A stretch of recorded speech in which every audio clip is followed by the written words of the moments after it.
Hello all, I've just finished watching Picard Season 3 Episode 7 Dominion for the second time. I enjoyed it on the first watch, but I found I needed a second to get my thoughts straight. So this is a bit more scripted than my usual stream of consciousness. As usual, I'll give you my general thoughts before going on to spoilers. I thought this was another good episode, and it dealt with moral conflicts, but in a far less abstract way. It also felt like a rumination of grief and loss, and once again the importance of family. But it was also action heavy, which was tense and thrilling at times. It even had horror elements in there, which were really nicely achieved. I have to say, LeVar Burton and Amanda Plummer give great performance in this episode. And in fact, all of the cast seem to have lifted their game, maybe in response to the quality of the scripts and dialogue. Unfortunately, as usual, there are a couple of contrivances which are a bit jarring and some contradictory moments, but generally nothing that takes away from the enjoyment of the show. On to spoilers now. The episode is generally pretty linear, so there won't be as much jumping around as usual. It starts with the Titan hiding in the Chintoka scrapyard, and Sevan is talking to Tuvok, asking for help, whilst Shaw and one of the crew members are trying to verify it's him, and she's asking questions to do the same. He passes those initial tests, but Sevan quickly roots him out as a changeling. But it also gives the impression that Tuvok is still alive. They cut the connection before they can be traced, and during the conversation we find out that they've repeatedly tried and failed to get help. They can't get hold of Janeway because she's busy with Frontier Day. And apparently I got the name wrong. I'm sure it said Federation Day, but clearly I was wrong and it was Frontier Day.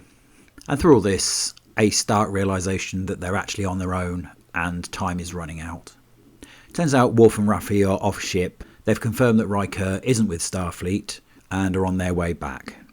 Beverly talks about a possible solution to stopping the changelings and whether it will cross a line. And this is where we start the moral conundrum of the episode, of what people will do to protect themselves and others, the extremes you will go to for your family. There's some reference to my thoughts that the plan was to use Picard's body and Jack's DNA to create a copy and infiltrate Frontier Day. But that immediately made me think, actually, is that a red herring? Am I on the wrong track? They realise they need more information and activate Data's cognitive functions. However, when they try and speak to Data, Law interrupts and is a dick as usual. We get some more information about Data's new body. His cognitive functions are split between Law and Data, which are both fighting for control, or to quote the episode title, Dominion, and that perhaps if they integrated, Data would actually become human. It's also revealed that Picard's body had an anomalous form in it, which may have been misdiagnosed as Irumodic syndrome, thereby raising the question, is that the same thing that's in Jack? To further emphasise that time is running out, Vadik is talking to her boss again, and we find out through the conversation that he isn't a changeling at all, and he isn't on his own. He's just facilitating their revenge to get what he wants, and that's Jack. There's a quick scene of Jack and Sydney in a lift where Jack is trying to flirt, but suddenly he can hear her thoughts and acts upon them but creeps her out. As she leaves the turbo lift, Jack sees the tendrils again creeping up the walls. He goes to tell Picard, only to be interrupted by the crew who have confirmed that Riker is on the Shrike. He does manage to pull him aside, and Jack wants to give himself up because he can't bear the thought of Riker or those who have died and will die because of him. I thought it was quite funny him saying this to Picard. Kind of the lack of realisation from Jack there, because Picard has ordered people to certain death, as well as those he was responsible for during his assimilation by the Borg. I wonder if it's them trying to contact Jack. A piece of Locutus left? Although the boss baddie seemed a bit too emotional for it to be a Borg. I do like the fact that it allows you to think about these things, consider and have theories about what might be happening. Always love that in a show. Sadly though, he doesn't mention hearing thoughts, so a little bit of that trope of not saying what the problem is. But he does say how he's always felt different. I wasn't sure, it might have been my perception, but I got a little idea that maybe Picard seemed to know what he meant. Picard obviously is not going to give him up and says that maybe they should let the strike find them. And it's not a smart plan, really. It was a very, very dumb plan. So the Shrike arrives to find what looks like the aftermath of a battle with the Titan dead in the water. She knows it's a trap, but the clock is ticking, so decides to walk into it. Specifically by shuttle. I'm sure that might lead to something in a later episode. Once aboard the Titan, they're met by Jack, who tells them that everyone else is dead. Vadic says she wants to take him to a better place, but Jack just runs. And the plan starts. Jack meets up with Sydney. They start shooting and act as bait to lure the changelings into force field traps. They trap Vadic too, but it doesn't go too well because they also get trapped between force fields. The next bit is 3 interchanging scenes which help to ramp up the tension. Geordi tried to beam them out, but can't because Law has started taking over the ship. Now, I'm not totally sure how he managed that, or how he manages to walk off, given that they'd only activated his cognitive functions, and that's never really explained. I guess it's just one of those Star Trek things. A quick aside here. Daughter number 2, who's played by LeVar Burton's own daughter, is really superfluous to the story. She kind of just stands about saying stuff, but nothing of any importance. To be honest with you, I hope she's better used in the future, because at the moment she's just a bit of a spare part.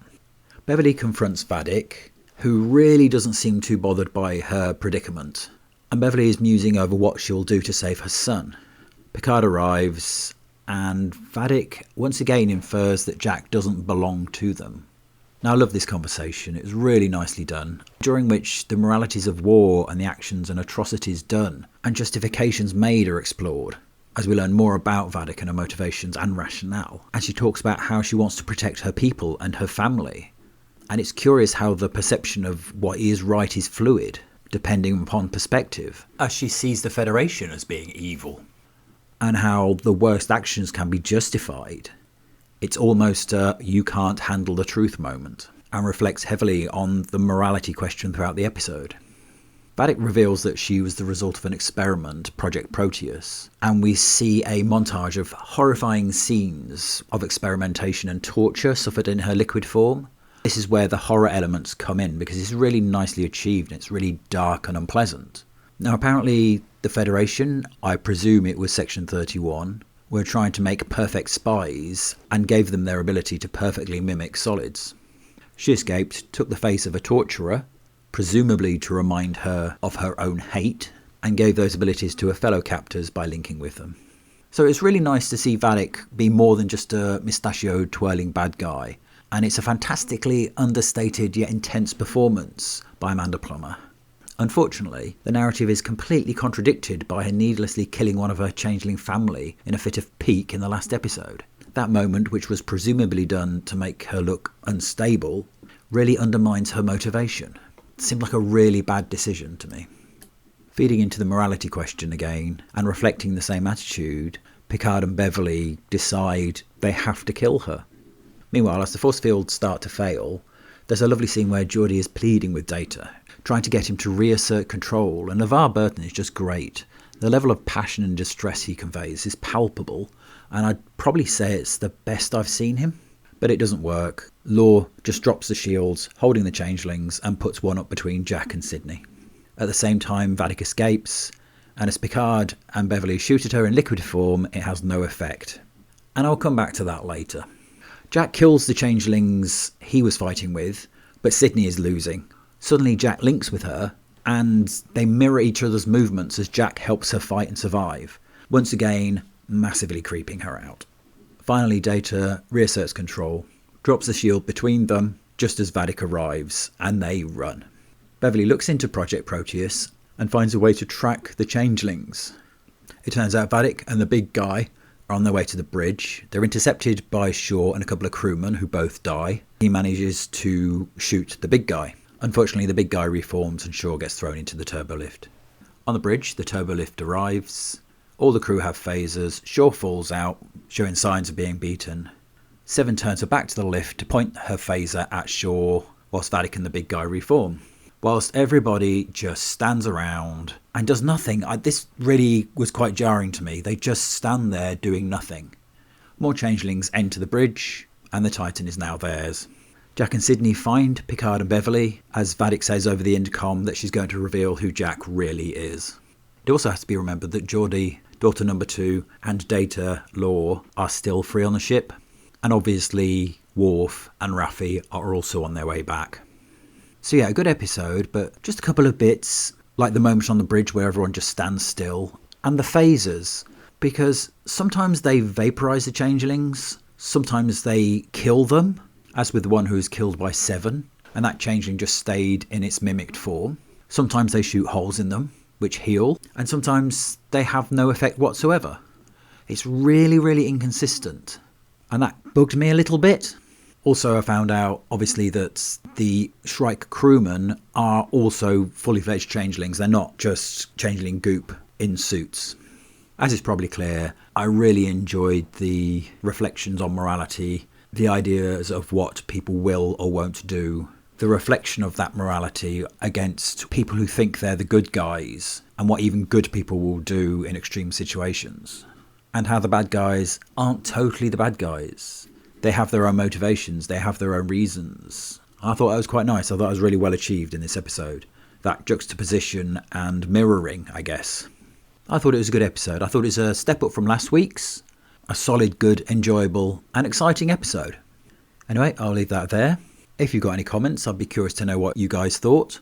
And I'd appreciate if you enjoyed this video, if you could like and subscribe. Thank you very much for listening, and peace out.